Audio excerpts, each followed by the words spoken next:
आप देख रहे हैं देश का सबसे भरोसेमंद चैनल दिल्ली नेशनल। नमस्कार, आदाब, सत श्री अकाल। आज फिर एक नए विषय के साथ हम उपस्थित हैं। हमारे साथ एडवोकेट पूजा गुप्ता यहां पर हैं। हम उनसे एक नए विषय पर बात करेंगे। तो आपका बहुत स्वागत है। आज का जो एक टॉपिक चल रहा है, हर घर तिरंगा।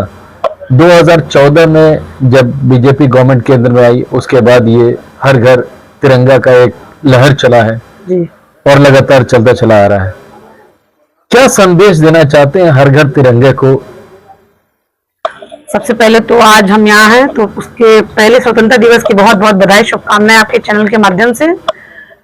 ये एक अभियान है, हर घर तिरंगा अभियान। केंद्र सरकार की ये अभियान जो है पिछले कई सालों से चला आ रहा है। इसका मुख्य उद्देश्य है कि भारत के हर नागरिक को देश के विचारों से, देश के सिद्धांतों से जोड़ा जाए।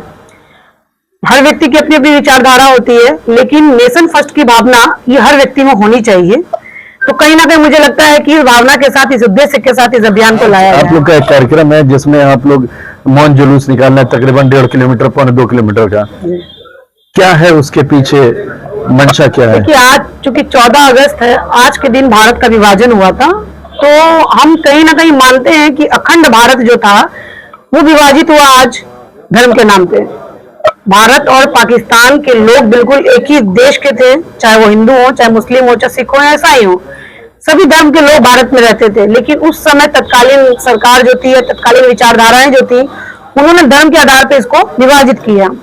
तो ये कष्ट हर भारत के नागरिकों के अंदर है कि आज ये विभीषिका के रूप में हम जानते हैं। 47 की बात करते हैं तो 47 में अखंड नहीं था, क्योंकि अखंड की अगर बात करते हैं तो फारस से लेकर करके यहाँ तक था, तो वहाँ उससे पहले कहीं से तो हो चुके थे। जी जी बिल्कुल। लेकिन 47 में आकर के फिर उसको 2 हिस्से में खंडित कर दिया गया। कई वर्षों तक हम साथ रहे हैं। अखंड भारत तो बहुत पहले की बात है, मुझे लगता है कई पीढ़ी पहले की बात है।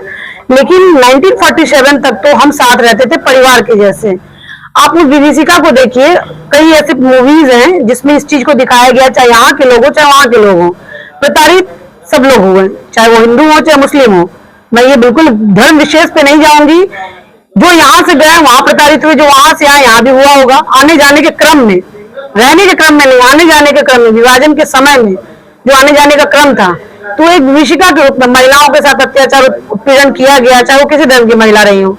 तो कहीं ना कहीं ये मानते हैं हम कि आज विभाजन का जो रूप था ये विभीषिका के रूप में था, और इसे हम अपना रोष मौन होकर के प्रकट करना चाहते हैं। इस कारण जो है हम मौन जुलूस निकालते हैं। अंत में चलते चलते देशवासियों को, प्रदेशवासियों को स्वतंत्रता दिवस की अवसर पर आप क्या संदेश देना चाहेंगे? देखिए, 79वां स्वतंत्रता दिवस है। 1947 में हमारा देश आजाद हुआ था। तो मैं यही कहना चाहूंगी पूरे देशवासियों को, अपने प्रदेशवासियों को, कि आप स्वतंत्रता दिवस खुल के मनाएं। इसको बस छुट्टी का दिन ना मनाएं। इस स्वतंत्रता को पाने में हमारे जो बलिदानी थे, जो स्वतंत्रता सेनानी थे, उनके बलिदान को आप याद करिए, उनके विचारों को पढ़िए। उन्होंने किस किस दर्द को झेलते हुए स्वतंत्रता दिलाई। कोई 20 वर्ष की आयु, जैसे खुदीराम बोस तो 19 वर्ष में ही शहीद हो गए थे, भगत सिंह है, ऐसे तमाम स्वतंत्रता सेनानी, अशफाक उल्लाह खान है, बहुत ऐसे लोग हैं। तो मुझे लगता है कि हम भारतवासियों को अपनी ये पीढ़ी जो है, अभी पिछले 2 दशक की पीढ़ी जो थी वो तो जानती है, लेकिन हमारी आने वाली पीढ़ी को भारत की स्वतंत्रता कैसे मिली, हम गुलामी के जंजीरों से कैसे आजाद हुए, इसको समझने की जरूरत है और इसको पढ़ने की जरूरत है। सिर्फ हम जो है झंडा लहरा लें और जन गण मन गा लें तो ये स्वतंत्रता दिवस नहीं है। उस विचार को समझें और उस सिद्धांत को कहीं ना कहीं, उसके 1-2 सिद्धांत को अपने जीवन में आत्मसात करें, और भारत को, अपने देश को आगे बढ़ाने में चाहे छोटा ही सहयोग क्यों ना हो, हमें बिल्कुल करना चाहिए। इन्हीं सब बातों के साथ स्वतंत्रता दिवस की बहुत बहुत बधाई, शुभकामनाएं। जय हिंद, जय भारत।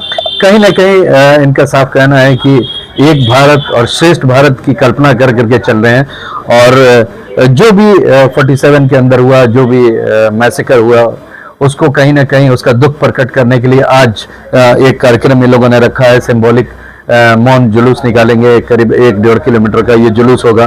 एक पर्टिकुलर जगह से चल करके कहीं पे जाएंगे, उसमें बड़ी संख्या में लोग शामिल होंगे। उसमें कोई जाति, कोई धर्म, कोई प्रांत की बात नहीं है। सब लोग सामूहिक रूप से इसको मनाने के लिए आह्वान किया गया है।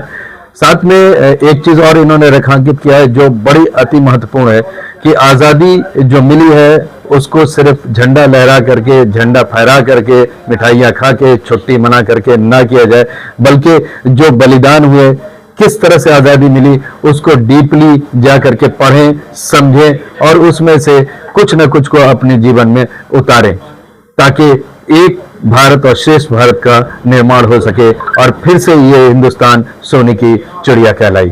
फिर मिलेंगे एक नई शख्सियत के साथ अगले एपिसोड में। तब तक हमारे साथ बने रहिए।